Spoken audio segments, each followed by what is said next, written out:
Est-ce que vous vous souvenez de cette étude réalisée sur les étiquettes énergie par le Bureau européen de l'environnement, le BEE, et dont le Parisien avait fait sa une en juin dernier?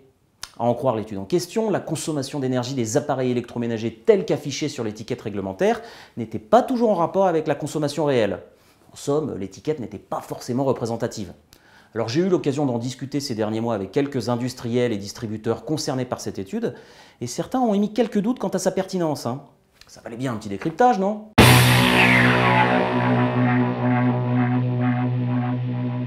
Réalisée par 4 organisations, dont le BEE, c'est une publication exhaustive longue de 43 pages qui détaille les raisons d'une telle étude, les modalités des tests entrepris par les auteurs de ce rapport, les conclusions, les recommandations, etc. Elle s'intitule « Combler le fossé de la réalité, garantir un label équitable pour les consommateurs » et elle entend tout mettre en œuvre pour maintenir la confiance des particuliers dans les mesures prises pour promouvoir l'efficacité énergétique en Europe. Pour ce faire, les auteurs ont réalisé des séries de tests sur 3 familles de produits, 10 réfrigérateurs, 3 lave-vaisselle et 7 téléviseurs. Alors aucune marque ou référence d'appareil n'est citée dans l'étude.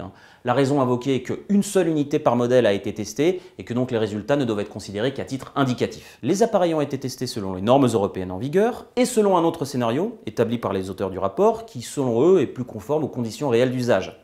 Alors ici l'idée était en fait de comparer les différences éventuelles en matière de performance énergétique entre l'un et l'autre test. Parmi les enseignements apportés par ce rapport, on retiendra le point suivant. Les tests dits standardisés ne reflètent pas toujours les conditions d'usage. L'un des exemples pris est celui des réfrigérateurs, testés souvent sans ouverture de porte et sans charge dans les compartiments dédiés aux aliments frais. Lorsqu'ils sont testés dans des conditions plus proches que celles que l'on retrouve dans la vie courante, certains voient leur consommation d'énergie augmenter de manière significative, d'où une étiquette énergie faussée.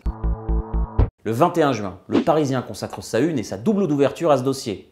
Alors nos confrères utilisent un titre à sensation qui laisse sous-entendre que les fabricants prendraient quelques libertés vis-à-vis des informations données aux consommateurs sur le sujet de l'efficacité énergétique. L'un des articles cite notamment Benoît Hartmann, directeur général du Cler, une association française partenaire du BEE. Comme pour l'automobile, où les tests effectués en laboratoire par les fabricants ne reflètent pas la consommation réelle d'une voiture sur la route, les appareils électroménagers testés consomment pour la plupart plus qu'annoncé lorsqu'on les utilise dans la vraie vie. Autre citation, celle de l'UFC Que Choisir.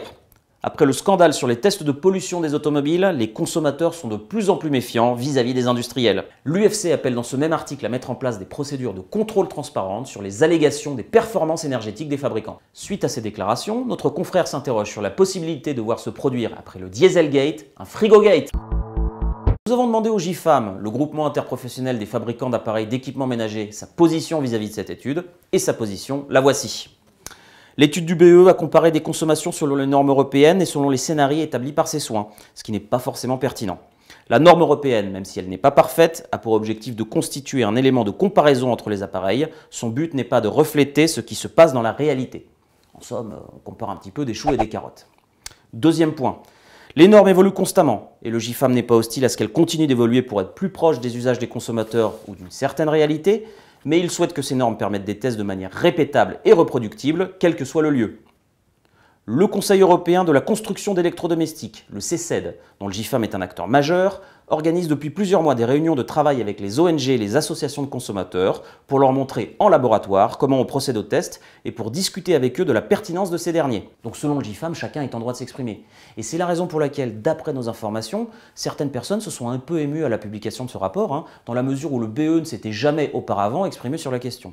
Tout du moins, c'est ce qu'on nous a dit. Enfin, concernant le manque de contrôle a posteriori qu'évoquait Benoît Hartmann dans les colonnes du Parisien, le GIFAM regrette que la DGCCRF n'ait pas les moyens d'assurer ces contrôles, mais rappelle que certains fabricants européens ont participé au lancement du projet Athlète, qui a établi des programmes de prélèvement et de contrôle des performances énergétiques des appareils.